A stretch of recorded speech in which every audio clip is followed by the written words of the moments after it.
नमस्कार दोस्तों, एक बार फिर से स्वागत है आपका अपने यूट्यूब चैनल कचौरी स्टडी पॉइंट पर। दोस्तों, अपने भी एक अध्याय पढ़ेंगे जिसका नाम है प्रकाश का अपवर्तन। ये कक्षा 8 का अध्याय 14 है दोस्तों।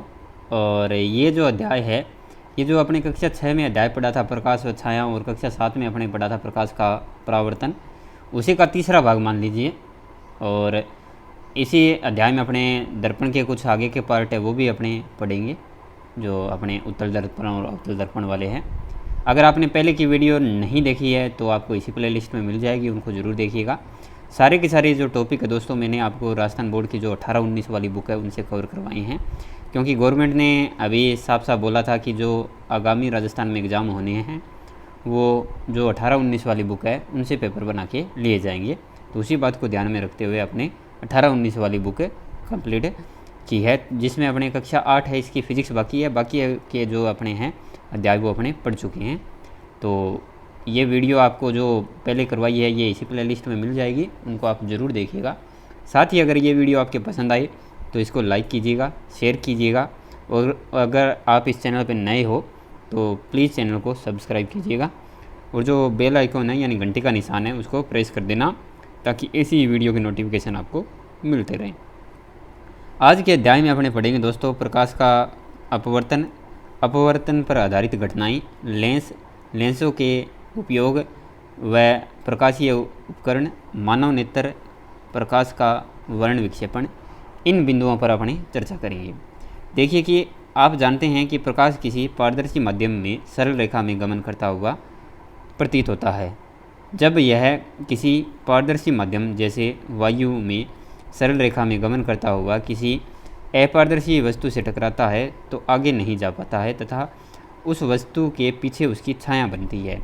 इसी प्रकार प्रकाश जब किसी पारदर्शी माध्यम में सरल रेखा में गमन करता हुआ किसी चमकदार अपारदर्शी वस्तु जैसे दर्पण से टकराता है तो पुनः उसी माध्यम में लौट आता है। किंतु प्रकाश जब एक पारदर्शी माध्यम से दूसरे पारदर्शी माध्यम में प्रवेश करता है तो क्या होता है। यानी ये जो पहले की बातें हैं दोस्तों, ये अपने जो मैंने दो अध्याय आपको बताए थे कक्षा 6 और 7 वाले, उसमें अपने पढ़ चुके हैं। तब भी यह सरल रेखा में गमन करता है या इसकी दिशा बदल जाती है। आपने अपने दैनिक जीवन में अनुभवों से देखा होगा कि पानी में भरे किसी पात्र अथवा तालाब या कुएं का पैदा ऊपर उठा हुआ प्रतीत होता है। इसी प्रकार जब कोई कांच का मोटा स्लेब या सिल्ली को किसी पुस्तक या अखबार के अक्षरों पर रखकर ऊपर से देखते हैं तो अक्षर उठे हुए प्रतीत होते हैं। ऐसा क्यों होता है, आओ पता लगाएं। अब अपने पढ़ेंगे प्रकाश का अपवर्तन, और इसके लिए गतिविधि है दोस्तों। आप अपने नोट्स में पहले ये चित्र बना लीजिएगा। इस चित्र की गतिविधि है, क्योंकि साथ साथ में अपने ये चित्र मैं दिखा नहीं सकता आपको, तो आप ये पहले डायग्राम वीडियो को पॉज करके डायग्राम बना लीजिएगा, ताकि आपकी ये जो गतिविधि है ये अच्छे से समझ में आ जाएगी। गतिविधि क्या है ये मैं आपको रीड करके बता देता हूँ कि सफ़ेद कागज़ की एक शीट को ड्राइंग बोर्ड पर ड्राइंग पेनों की सहायता से लगाइए। शीट के ऊपर बीच में कांच की एक आयताकार सिल्ली रखिए। कांच की सिल्ली के परिमाप या रूपरेखा को पेंसिल की सहायता से बनाइए। इस परिमाप का नामांकन PQRS कर दीजिए। सिल्ली को वहां से हटा दीजिए तथा बिंदु O पर एक अभिलंब MON खींचिए तथा चांदी की सहायता से अभिलंब के साथ एक आपतन कोण I यानी 30 डिग्री पर रेखा AB खींचिए। इस रेखा के बिंदु A व B पर दो ओलपिनों को ऊर्ध्वाधर गाड़िए। ये चित्र जो मैंने बताया है उसी में दर्शाया है ये। अब कांच की सिल्ली को पुनः अपने स्थान पर परिमाप PQRS में रखिए और सिल्ली के विपरीत फलक से पिनों A तथा B के प्रतिबिंबों को देखिए। प्रतिबिंबों को देखते हुए एक पिन C को इस प्रकार लगाइए कि यह पिन A व B के प्रतिबिंब एक सीधी रेखा पर स्थित हो। एक और ओल पिन लेकर इस प्रकार लगाइए कि पिन D व C तथा A व B पिनों के प्रतिबिंब एक ही सीध में नजर आएं। पिनों द्वारा सिल्ली को हटा दीजिए। जिस स्थान पर पिन C व D लगाई गई है उन पर चिन्ह अंकित किए करके रेखा CD खींचिए। ये देखिए, अभी अपने चित्र देख सकते हैं, ये अपने CD रेखा नीचे खींच रखी है ना, इसी का जिक्र किया है इसमें O डैश बिंदु पर इसे O डैश बिंदु तक मिला दीजिए और O डैश पर पृष्ठ SR के अभिलंब O डैश N डैश खींचिए।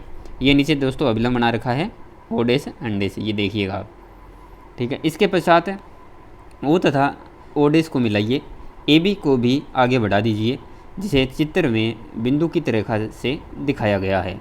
आप देखते हैं कि रेखा A के अनुदिश वायु में चलती हुई प्रकाश किरण कांच की सिल्ली के पृष्ठ से टकराकर कांच में प्रवेश करती है।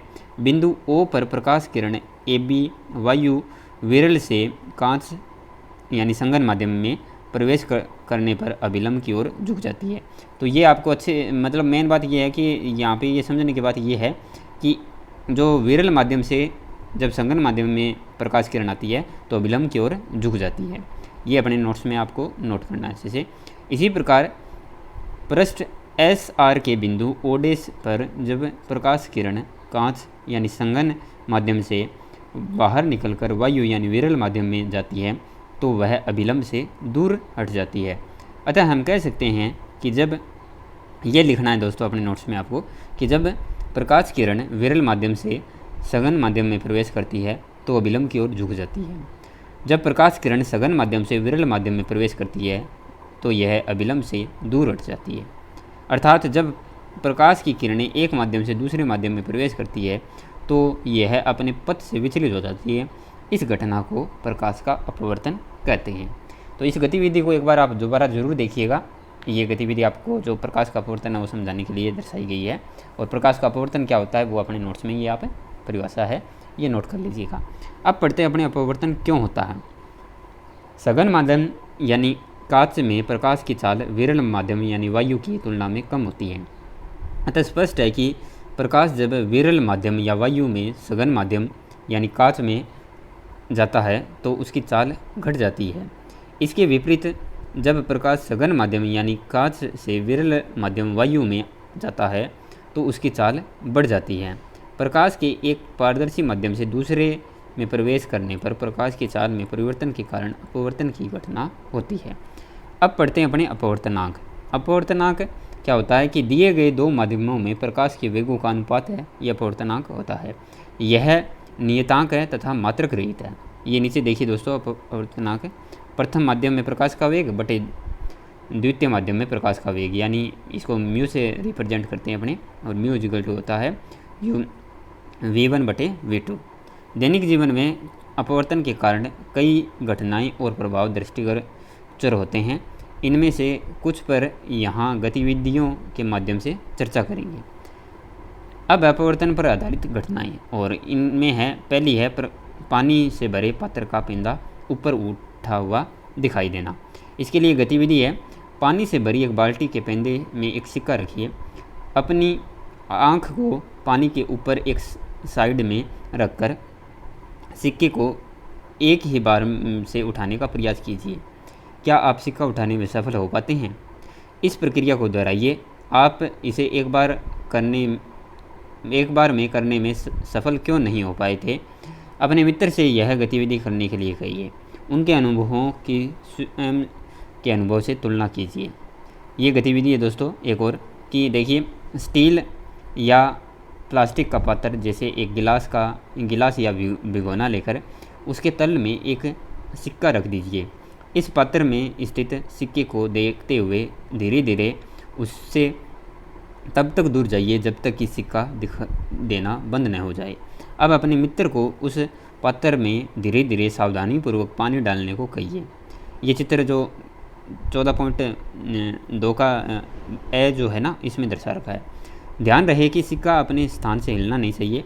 क्या अब आपको सिक्का पुनः दिखाई देने लगता है? आपने अपनी स्थिति परिवर्तन नहीं की है, फिर भी सिक्का दिखाई देना कैसे संभव हुआ? यह प्रकाश के अपवर्तन के कारण होता है।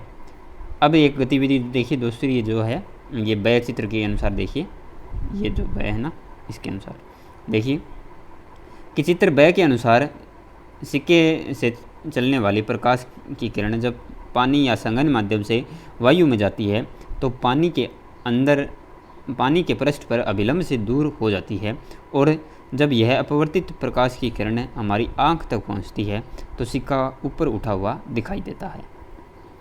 इसी प्रकार पानी से भरे किसी पात्र या तालाब या तरणताल या कुएं का पेंदा ऊपर उठा हुआ प्रतीत होता है। यह भी कीजिए, मेज पर रखे एक सफ़ेद कागज़ की शीट पर एक मोटी सीधी रेखा खींचिए। इस रेखा के ऊपर कांच की एक सिल्ली इस प्रकार रखिए कि इसकी एक कोर इस रेखा से कोई कोण बनाए। सिल्ली के नीचे आए रेखा के भाग को साइड में देखिए। आप क्या देखते हैं? क्या कांच की सिल्ली के नीचे की रेखा कोरों के पास मुड़ी हुई प्रतीत होती है? अब कांच की सिल्ली को इस प्रकार रखिए कि यह रेखा के लंबवत हो। अब आप क्या देखते हैं? क्या कांच की सिल्ली के नीचे रेखा का भाग मुड़ा हुआ प्रतीत होता है? नेक्स्ट है अपना तारे टिमटिमाते हुए प्रतीत होना। ये सारे के सारे नोट्स में आप अच्छे से नोट कीजिएगा दोस्तों, क्योंकि एग्जाम्पल पूछे जाएंगे और पूछा जाएगा कौन सा प्रकाश के अपवर्तन पर आधारित है। तो देखिए इसमें कि वायुमंडल की परतों का घनत्व भिन्न भिन्न होने से उनका अपवर्तनांक भिन्न भिन्न होता है, जिससे तारों से आने वाला प्रकाश वायुमंडल की विभिन्न परतों से गुजरने के कारण अपने पथ से विचलित होता रहता है। इसी कारण तारे टिमटिमाते हुए नजर आते हैं। नेक्स्ट है पानी में रखी पेंसिल का टेढ़ा दिखाई देना। इसके लिए गतिविधि है, कांच का एक गिलास लीजिए, इसे पानी से भरकर इसमें एक पेंसिल इस प्रकार रखिए कि पेंसिल आंशिक रूप से पानी में डूबी रहे। यह वायु तथा पानी के अंतरापृष्ठ पर अर्थात पानी की ऊपरी सतह पर टेढ़ी प्रतीत होती है। ऐसा भी प्रकाश के अपवर्तन के कारण ही होता है। पेंसिल के डूबे हुए भाग से चलने वाली प्रकाश किरणें पानी से बाहर आते समय अविलंब से दूर हट जाती है। इस कारण पानी में रखी पेंसिल टेढ़ी दिखाई देती है। ये देखिएगा दोस्तों, ये गतिविधि दर्शा रखी है। नेक्स्ट है सूर्योदय से पहले व सूर्यास्त के बाद सूर्य का दिखाई देना। प्रातः सूर्योदय के समय सूर्य से आने वाले प्रकाश की किरणें वायुमंडल की विभिन्न परतों से अपवर्तित होकर हमारी आँख तक पहुँचती है, जिससे ये हमें क्षितिज के ऊपर से आती हुई प्रतीत होती है और सूर्य ऊपर उठा हुआ दिखाई देता है। इस कारण वास्तविक सूर्योदय के पूर्व लगभग 2 मिनट पूर्व ही सूर्य दिखाई देने लगता है। ये चित्र में भी दर्शा रखा है, अच्छे से देखिएगा दोस्तों। इसमें एक व्यक्ति खड़ा है, ये और पृथ्वी पे ये खड़ा है और उसके बाद ये सूर्य है, ये क्षितिज से ऊपर उठा हुआ दिखाई देता है अपने को। इसी तरह सूर्यास्त के समय सूर्यास्त होने के 2 मिनट पश्चात तक भी सूर्य की पश्चात भी आकाश में सूर्य दिखाई देता है। इस प्रकार दिन में की लंबाई लगभग 4 मिनट बढ़ जाती है। नेक्स्ट है अपने लेंस। ये मोस्ट इम्पोर्टेंट है दोस्तों, अच्छे से समझिएगा इसको। और ये अपने अभी जो नया सिलेबस जारी हुआ था उसमें ऐड भी किया है, तो इसको आप अच्छे से समझिएगा लेंस को। देखिए कि आपने अधिकांश लोगों को चश्मा लगाते हुए देखा होगा और यह भी देखते हैं कुछ बच्चों को बोर्ड पर लिखा हुआ स्पष्ट दिखाई नहीं देता है। ऐसे बच्चों को चश्मा लगाने की सलाह दी जाती है। आपने कभी सोचा है चश्मे में ऐसा क्या है जिससे स्पष्ट दिखाई देता है? चश्मे में लेंस लगे होते हैं। 2 वक्र पृष्ठों से घिरा हुआ पारदर्शक माध्यम लेंस कहलाता है। तो लेंस क्या होता है? 2 वक्र पृष्ठों से घिरा हुआ पारदर्शक माध्यम जो है वो लेंस होता है। ये चित्र में दोनों लेंस दिखाए हुए हैं अपने। अब लेंस के प्रकार में देखिए 2 लेंस होते हैं। एक उत्तल लेंस होता है, यानी अभिसारी लेंस बोलते हैं इसको, और एक अवतल लेंस होता है जिसे को अपसारी लेंस भी बोलते हैं। और ये दोनों चित्र में दर्शा रखे हैं। सबसे पहले पढ़ते हैं अपने उत्तल यानी अभिसारी लेंस। इसके लिए गतिविधि है, एक उत्तल तथा एक अवतल लेंस लीजिए तथा छूकर इनके आकार को देखिए। ऐसा लेंस जो किनारों पर पतला व मोटा बीच में से मोटा होता है उसे उत्तल लेंस कहते हैं। एक उत्तल लेंस तथा एक कागज़ लीजिए। सूर्य का प्रकाश उत्तल लेंस से गुजारकर कागज़ पर इस प्रकार डालिए कि वह एक बिंदु पर केंद्रित हो जाए। तब तक रुके रहिए जब तक कि कागज़ जलने न लग जाए। उत्तल लेंस समांतर आने वाली प्रकाश किरणों को एक बिंदु पर केंद्रित यानी अभिसारित करता है। इसी कारण इसे अभिसारी लेंस भी कहते हैं। मुख्य अक्ष के समांतर आने वाली प्रकाश किरणें उत्तल लेंस से अपवर्तन के पश्चात मुख्य अक्ष के जिस बिंदु पर एकत्रित होती है उसे उत्तल लेंस का फोकस बिंदु कहते हैं। तो नोट्स में अच्छे से नोट कीजिएगा ये सारी की सारी बातें। इसके लिए सावधानी है, सूर्य को या किसी चमकीले प्रकाश को लेंस से देखना खतरनाक है, इससे आंखों को क्षति हो सकती है। आपको उत्तल लेंस से सूर्य के प्रकाश को अपने शरीर के किसी भाग पर केंद्रित नहीं करना चाहिए, इससे त्वचा जल सकती है। तो ये अपने कक्षा 7 में भी ये सावधानी अपने पढ़ी थी। नेक्स्ट है अवतल या अपसारी लेंस। ऐसा लेंस जो किनारों पर मोटा व बीच में से पतला होता है अवतल लेंस कहलाता है। यह लेंस समांतर आने वाली प्रकाश किरणों को फैला देता है, यानी अपसारित कर देता है। इसी कारण इस लेंस को अपसारी लेंस भी कहते हैं। लेंस में से गुजरने वाली प्रकाश किरणें अपने पथ से विचलित हो जाती है, अतः हम कह सकते हैं कि लेंस प्रकाश का अपवर्तन करता है। नेक्स्ट है लेंस से संबंधित कुछ परिभाषाएं हैं। मुख्य अक्ष सबसे पहले, लेंस के दोनों तलों के वक्रता केंद्रों C1 व C2 से गुजरने वाली किरणों को मुख्य अक्ष कहते हैं। और ये चित्र है दोस्तों, इसको अपने नोट्स में अपने से अच्छे से बना लीजिएगा और साथ साथ में ये देखिएगा। अब नेक्स्ट है प्रकाश केंद्र। लेंस के अंदर मुख्य अक्ष पर स्थित वह बिंदु जिससे गुजरने वाली प्रकाश किरण बिना विचलित हुए सीधी निकल जाती है, प्रकाश केंद्र वो कहलाता है। ये चित्र में दर्शा रखा है। नेक्स्ट है फोकस बिंदु। मुख्य अक्ष के समांतर आने वाली प्रकाश किरणें उत्तल लेंस से अपवर्तन के बाद मुख्य अक्ष के जिस बिंदु पर एकत्रित होती है उसे उत्तल लेंस का फोकस बिंदु कहते हैं। नेक्स्ट बिंदु है इसका कि मुख्य अक्ष के समांतर आने वाली प्रकाश किरणें अवतल लेंस से अपवर्तन के बाद मुख्य अक्ष के जिस बिंदु से अपसारित होती हुई प्रतीत होती है उसे अवतल लेंस का फोकस बिंदु कहते हैं। अब है फोकस दूरी। फोकस दूरी में देखिए, फोकस बिंदु व प्रकाश किरण के मध्य दूरी को फोकस दूरी कहते हैं। इसे स्मॉल f से रिप्रेजेंट करते हैं। उत्तल लेंस से प्रतिबिंब निर्माण पढ़ते हैं अपने। इसके लिए गतिविधि है, एक उत्तल तथा आवर्धक लेंस तथा एक कागज़ लीजिए। सूर्य के प्रकाश को उत्तल लेंस से गुजारकर कागज़ पर इस प्रकार डालिए कि वह एक बिंदु पर केंद्रित हो जाए। तब तक रुके रहिए जब तक कि कागज़ जलने लग जाए। आप देखते हैं कि उत्तल लेंस सूर्य से आने वाली समांतर किरणों को कागज़ या पर्दे के एक बिंदु पर केंद्रित करता है। इस बिंदु को लेंस का फोकस कहते हैं। लेंस के इस प्रतिबिंब की दूरी माप कर उत्तल लेंस की लगभग फोकस दूरी याद कीजिए। यह बिंदु सूर्य का अत्यंत छोटा बिंदु आकार का प्रतिबिंब है। चूँकि यह प्रतिबिंब पर्दे पर लिया जा सकता है, अतः यह वास्तविक प्रतिबिंब है।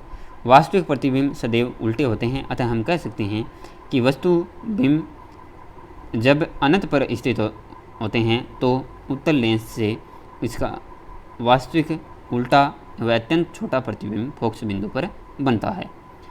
एक और गतिविधि है, मेज पर चौक से एक रेखा खींचकर इसके बीचों बीच एक बिंदु बनाइए। इस बिंदु पर उत्तल लेंस को एक स्टैंड पर इस प्रकार रखिए कि लेंस का प्रकाश केंद्र वो इस बिंदु पर स्थित हो। इसके बाईं ओर फोकस दूरी के बराबर दूरी पर एक बिंदु f' लगाइए तथा f' से इतनी ही दूरी पर एक अन्य बिंदु 2f' अंकित कर दीजिए। ये चित्र में दोस्तों देखिएगा और इसको अपने नोट्स में बना लीजिएगा। इसी प्रकार लेंस के दाईं तरफ में दो बिंदु f तथा 2f लगाइए। अब बाईं तरफ एक जलती हुई मोमबत्ती को 2f' से परे रखिए। ये चित्र में रख रखिए ना, इस तरीके से। लगभग 15 सेंटीमीटर लंबी एवं 10 सेंटीमीटर चौड़ी गत्ते की किसी शीट पर एक सफ़ेद कागज़ चिपकाइए। यह एक पर्दे का कार्य करेगा। इसको लेंस के सामने दाईं ओर रखकर तब तक आगे पीछे खिसकाइए जब तक कि आपको इस पर मोमबत्ती की लो का तीक्ष्ण तथा चमकीला प्रतिबिंब प्राप्त न हो जाए। प्रतिबिंब को ध्यानपूर्वक देखिए, यह उल्टा तथा छोटा होता है। यह प्रतिबिंब पर्दे पर लिया जा रहा है, अतः यह वास्तविक प्रतिबिंब है तथा यह f तथा 2f के मध्य बनेगा। इस प्रयोग को मोमबत्ती की विभिन्न स्थितियों के लिए दोहराइए। अपने परीक्षण को नोट कीजिए तथा इनकी तुलना आगे दी गई सारणी में से कीजिए। सारणी है दोस्तों, नीचे दे रखी है। इससे पहले एक गतिविधि और है, देखिए। इनमें से लेंस और एफ के बीच वाली स्थिति में आप पर्दे पर प्रतिबिंब प्राप्त नहीं कर पाएंगे। इस अवस्था में प्रतिबिंब की स्थिति को ज्ञात करने के लिए लेंस को स्टैंड से निकालकर किसी पुस्तक के अक्षरों के पास से में रखिए एवं इसके आभासी प्रतिबिंब को सीधे लेंस में देखिए। क्या आपको अक्षर बड़े दिखाई देते हैं? इस स्थिति में बिंब यानी अक्षर लेंस के फोकस एफ एवं लेंस के प्रकाश केंद्र ओ के बीच में होगा। आपको आभासी सीधा व बड़ा प्रतिबिंब दिखाई देगा। यह टेबल है दोस्तों, मोस्ट इम्पोर्टेंट है, अच्छे से इसको नोट कर लीजिएगा, अक्सर एग्जाम में इनसे क्वेश्चन बनेगा। देखिए उत्तर लेंस से प्रतिबिंब निर्माण दर्शाया है। सबसे पहले बिंब की स्थिति यानी वस्तु की स्थिति रखी है अनंत पर। उसके बाद प्रतिबिंब की स्थिति है वो एफ पर बनेगी और प्रतिबिंब का आकार है ये अत्यंत छोटा व उल्टा होगा। प्रतिबिंब की जो प्रकृति है वो वास्तविक होगी। 2f डैश से थोड़ी दूर रखने पर f व 2f के बीच बनेगा प्रतिबिंब और प्रतिबिंब का आकार छोटा व उल्टा होगा और वास्तविक प्रकृति होगी इसकी। 2f डैश पर रखेंगे तो 2f बराबर में बनेगा बराबर व उल्टा होगा और वास्तविक प्रकृति होगी। f डैश तथा 2f डैश के बीच में रखेंगे तो 2f से परे बनेगा, बड़ा व उल्टा होगा, वास्तविक होगा। f डैश पर रखने पर अनंत पर बनेगा, अत्यंत बड़ा और उल्टा होगा और वास्तविक होगा। लेंस और एफ डैश के बीच रखने पर अनंत व लेंस के बीच बनेगा और बड़ा व सीधा होगा और आभासी होगा। अवतल लेंस से प्रतिबिंब निर्माण। अब उत्तल लेंस के स्थान पर अवतल लेंस लेकर प्रक्रिया को दोहराइए। आप पाएंगे कि अवतल लेंस से पर्दे पर प्रतिबिंब नहीं बनता है, वह इससे सदैव सीधा आभासी व छोटा प्रतिबिंब प्राप्त होता है, जिसे अवतल लेंस के सामने आँखों को रखकर देखा जा सकता है। ये चित्र में अवतल लेंस से छोटा सीधा व आभासी प्रतिबिंब दर्शाया है। अब पढ़ते हैं अपने लेंस के उपयोग व प्रकाशीय उपकरण। मोस्ट इम्पोर्टेंट है दोस्तों। सबसे पहले देखिए दृष्टि दोष के निवारण में चश्मे में दोनों प्रकार के लेंसों का उपयोग होता है। जिन लोगों को दूर की वस्तुएं स्पष्ट दिखाई नहीं देती है वे आँख के निकट दृष्टि दोष से पीड़ित होते हैं। ऐसे लोग अवतल लेंस लगे चश्मे का उपयोग करते हैं। जिन लोगों की निकट की वस्तुएं स्पष्ट दिखाई नहीं देती है वे लोग आँख के दूरदृष्टि दोष से पीड़ित होते हैं तथा दूरदृष्टि दोष से पीड़ित व्यक्ति उत्तल लेंस लगे चश्मे का उपयोग करते हैं। नेक्स्ट है सरल सूक्ष्मदर्शी। पूर्व में दी गई गतिविधि में आपने देखा कि अक्षरों को बड़ा करके देखने के लिए एक उत्तल लेंस को आवर्धक लेंस के रूप में प्रयुक्त किया जा सकता है। चित्र जो 14.9 है इसमें इस प्रकार यह बहुत छोटे अक्षरों को पढ़ने के लिए उपयोगी किया जा सकता है। घड़ियों के छोटे पुर्जों को देखने के लिए उत्तल लेंस का प्रयोग किया जाता है। इस एकल उत्तल लेंस को ही सरल सूक्ष्मदर्शी करते हैं। सरल सूक्ष्मदर्शी के रूप में कम फोकस दूरी के उत्तल लेंस का उपयोग किया जाता है। सरल सूक्ष्मदर्शी की सहायता से छोटी वस्तु को बड़ा करके देख सकते हैं। नेक्स्ट है संयुक्त सूक्ष्मदर्शी। ये चित्र में दर्शा रखी है। देखिए अपने विद्यालय में उपलब्ध संयुक्त सूक्ष्मदर्शी का अवलोकन करके उसकी बनावट का पता लगाइए। इसमें दो उत्तल लेंस एक धातु की नली में लगे होते हैं। जिस ओर वस्तु को रखा जाता है उस ओर स्थित लेंस को अभिदर्शक कहते हैं। जिस लेंस पर आँख को रखकर देखा जाता है उस लेंस को नेत्रिका कहते हैं। यह भी देखिए प्याज की झिल्ली की स्लाइड अध्यापक की सहायता में बनाइए। अब इसे सरल सूक्ष्मदर्शी एवं संयुक्त सूक्ष्मदर्शी की सहायता से बारी बारी से देखिए। आप इनके आकार में क्या अंतर पाते हैं? आप देखेंगे कि संयुक्त सूक्ष्मदर्शी सरल सूक्ष्मदर्शी की तुलना में वस्तु को कई गुना बड़ा करके दिखाता है। नेक्स्ट है दूरदर्शक तथा दूरबीन। दूरदर्शक तथा दूरबीन का उपयोग दूर की वस्तुओं को देखने में किया जाता है। इनमें भी दो उत्तल लेंस लगे होते हैं जिन्हें अभिदर्शक लेंस तथा नेत्रिका कहते हैं। अपना नेक्स्ट टॉपिक है मानव नेत्र, और ये चित्र है दोस्तों, ये बना लीजिएगा अच्छे से मानव नेत्र का। अब इसके जो भाग है वो अपने एक एक करके पढ़ेंगे। इसमें हमारी आँख यानी नेत्र में भी मांसपेशियों से बना लचीला उत्तल लेंस होता है। इसी लेंस के कारण वस्तुओं का रेटिना पर प्रतिबिंब बनता है और वस्तुएं दिखाई देती है। नेत्र की आकृति गोलाकार होती है। नेत्र का बाहरी आवरण सफ़ेद होता है। इसके आगे के पारदर्शी भाग को कॉर्निया या श्वैष्मंडल कहते हैं। कॉर्निया के पीछे एक गहरे रंग की पेशियों की संरचना होती है जिसे परितारिका या आइरिस कहते हैं। आइरिस में एक छोटा छिद्र होता है जिसे पुतली कहते हैं। पुतली के आकार को परितारिका द्वारा नियंत्रित किया जाता है और यह आँख में प्रवेश करने वाले प्रकाश को नियंत्रित करती है। अधिक प्रकाश की उपस्थिति में पुतली का आकार छोटा व कम प्रकाश की उपस्थिति में बड़ा हो जाता है। पुतली के पीछे नेत्र लेंस स्थित होता है जो मांसपेशियों द्वारा अपनी स्थिति पर टिका रहता है। आँख में कॉर्निया और लेंस के बीच का भाग एक पारदर्शक द्रव्य पदार्थ से भरा होता है जिसे नेत्रोद द्रव्य कहते हैं।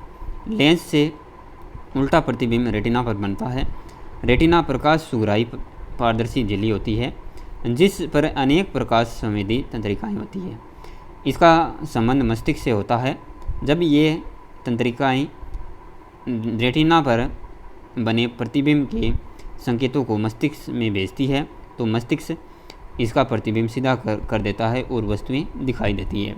लेंस और रेटिना के मध्य पारदर्शी द्रव्य भरा होता है जिसे काचाभ द्रव्य कहते हैं। तो ये सारे के सारे बिंदु अपने नोट्स में नोट कर लेना आप। प्रकाश का वर्ण विक्षेपण पढ़ते हैं अब। वर्षा के दिनों में जब सूर्य हमारे पीठ के पीछे होता है तो आपने बादलों में चापनुमा यानी धनुषाकार 7 रंगों की पट्टियों को देखा होगा। इन 7 रंगों की पट्टियों के समूह को इंद्रधनुष कहते हैं। क्या आपने सोचा है ऐसा क्यों होता है? इसके लिए देखिए, आओ करके सीखें। एक प्रिज्म को सूर्य के प्रकाश में ले जाकर प्रिज्म के एक पृष्ठ को सूर्य के सामने रखिए और थोड़ा सा घुमाकर प्रिज्म में से गुजरने वाले प्रकाश को छाया युक्त दीवार पर गिराइए और दीवार पर गिरने वाले प्रकाश का अवलोकन कीजिए। आप क्या देखते हैं? हम देखते हैं कि दीवार पर 7 रंगों की पट्टियों का समूह दिखाई देता है जिसे प्रकाश का स्पेक्ट्रम कहते हैं। सूर्य का प्रकाश 7 रंगों से मिलकर बना होता है। यह श्वेत दिखाई देता है सघन माध्यम में अलग अलग रंगों की चाल अलग अलग होती है। लाल रंग की चाल अधिक होने से यह प्रिज्म में से गुजरने पर कम विचलित होता है और बैंगनी रंग की चाल कम होने से यह प्रिज्म में से गुजरने पर अधिक विचलित होता है। प्रिज्म में से श्वेत प्रकाश के गुजरने पर यह अपने मूल रंगों यानी लाल, नारंगी, पीले, हरे, नीले, जामुनी, बैंगनी में विभाजित हो जाता है। इसे वर्ण विक्षेपण कहते हैं। वर्षा की बूंदों में प्रकाश के अपवर्तन एवं आंतरिक परावर्तन के कारण वर्ण विक्षेपण होता है जिससे इंद्रधनुष दिखाई देता है। अब अपने भौतिकी शास्त्री एक महान जिनका नाम है डॉक्टर सी.वी. रमन, उनके बारे में पढ़ते हैं। इनका पूरा नाम है डॉक्टर चंद्रशेखर वेंकट रमन है। देखिए इसके लिए कि ये एक भारतीय भौतिक शास्त्री थे। प्रकाश के प्रकीर्णन पर उत्कृष्ट कार्य के लिए वर्ष 1930 में इन्हें भौतिकी का प्रतिष्ठित नोबेल पुरस्कार दिया गया। प्रकाश के प्रकीर्णन पर इनके द्वारा दी गई खोज को रमन प्रभाव के नाम से जाना जाता है। वर्ष 1954 ईस्वी में इन्हें भारत सरकार द्वारा भारत रत्न की उपाधि से विभूषित किया गया तथा 1957 में लेनिन शांति पुरस्कार प्रदान किया गया। 28 फरवरी 1926 को चंद्रशेखर वेंकट रमन ने रमन प्रभाव की खोज की थी, जिसकी याद में भारत में इस दिन को प्रत्येक वर्ष राष्ट्रीय विज्ञान दिवस के रूप में बनाया जाता है। तो दोस्तों, महान वैज्ञानिक है जिनके नाम से एक ये जो अपने रमन प्रभाव है वो रखा गया है, इनके नाम पे रखा गया है। तो इनके बारे में आपको पता होना चाहिए। ये पाठ का सार है। इस पाठ में हमने क्या पढ़ा है, वीडियो को पॉज करके आप ज़रूर देखिएगा। अब इसकी कुछ क्वेश्चन करते हैं। आपको इसमें कितने क्वेश्चन आते हैं कमेंट सेक्शन में ज़रूर बताइएगा। निम्न में से कौन सी घटना अपवर्तन से संबंधित नहीं है? पानी से भरे पात्र का पेंदा ऊपर उठा हुआ दिखाई देना, तो यह अपवर्तन के कारण होता है। सूर्योदय से पहले व सूर्यास्त के पश्चात सूर्य का दिखाई देना, ये होता है दोस्तों। तारों का टिमटिमाना होता है, लेकिन दर्पण से प्रतिबिंब निर्माण है, ये नहीं होता है। तो इसका राइट आंसर स हो जाएगा। निम्नलिखित में से कौन सा भाग मानव नेत्र का नहीं है? तो देखिए, रेटिना है, कॉर्निया है, पुतली, मध्य पटल नहीं है दोस्तों। तो इसका राइट आंसर मध्य पटल हो जाएगा। नेक्स्ट देखिए, जब प्रकाश की किरण सघन माध्यम से विरल माध्यम में प्रवेश करती है तो यह अभिलंब से दूर हट जाती है। सघन से जब विरल में आएगी तो, और विरल से जब सघन में आएगी तो क्या हो जाएगी, की ओर झुक जाएगी। आँख की खालिस्तान आँख में प्रवेश करने वाले प्रकाश को नियंत्रित करती है, तो कौन करती है? पुतली करती है। खालिस्तान लेंस में सदैव सीधा, आभासी व छोटा प्रतिबिंब बनता है, तो किस में बनता है दोस्तों? अवतल में बनता है। जब प्रकाश की किरण वायु में प्रवेश करती है तो अभिलंब की ओर झुक जाती है, अभिलंब की ओर झुक जाती है। देखिए, कॉर्निया और लेंस के बीच भरा पारदर्शी द्रव्य, तो ये दोस्तों हो जाएगा नेत्रोद हो जाएगा। तो इसका राइट, ये नेत्रोद से मिलान करवा दीजिएगा इसका। और लेंस और रेटिना के मध्य भरा ये पारदर्शी द्रव्य है, ये दोस्तों कचाब द्रव्य होता है, तो कचाब द्रव्य से इसका मिलान हो जाएगा। और नेक्स्ट है, कॉर्निया के पीछे गहरे रंग की पेशीय संरचना है, तो ये परितारिका होती है, तो ये परितारिका से मिलान हो जाएगा इसका। नेत्र का वह भाग जिस पर प्रतिबिंब बनता है, तो ये रेटिना होता है दोस्तों, तो इसको मिलान रेटिना से हो जाएगा। तो आपको इसमें से कितने क्वेश्चन आते थे कमेंट सेक्शन में ज़रूर बताइएगा। ये अपना अध्याय कंप्लीट होता है। आशा करता हूँ कि आपके समझ में आया होगा। अगर समझ में आया तो इसको एक पॉजिटिव कमेंट के साथ लाइक और शेयर कीजिए। और अगर हमारी कुछ कमियां लगी है या वीडियो में कुछ कमियां लगी है तो कमेंट सेक्शन में ज़रूर बताइएगा, ताकि आगामी वीडियो में हम उसको सुधार सकें। तो दोस्तों, मिलते हैं नेक्स्ट वीडियो में एक नए टॉपिक के साथ। तब तक के लिए जय हिंद, वंदे मातरम।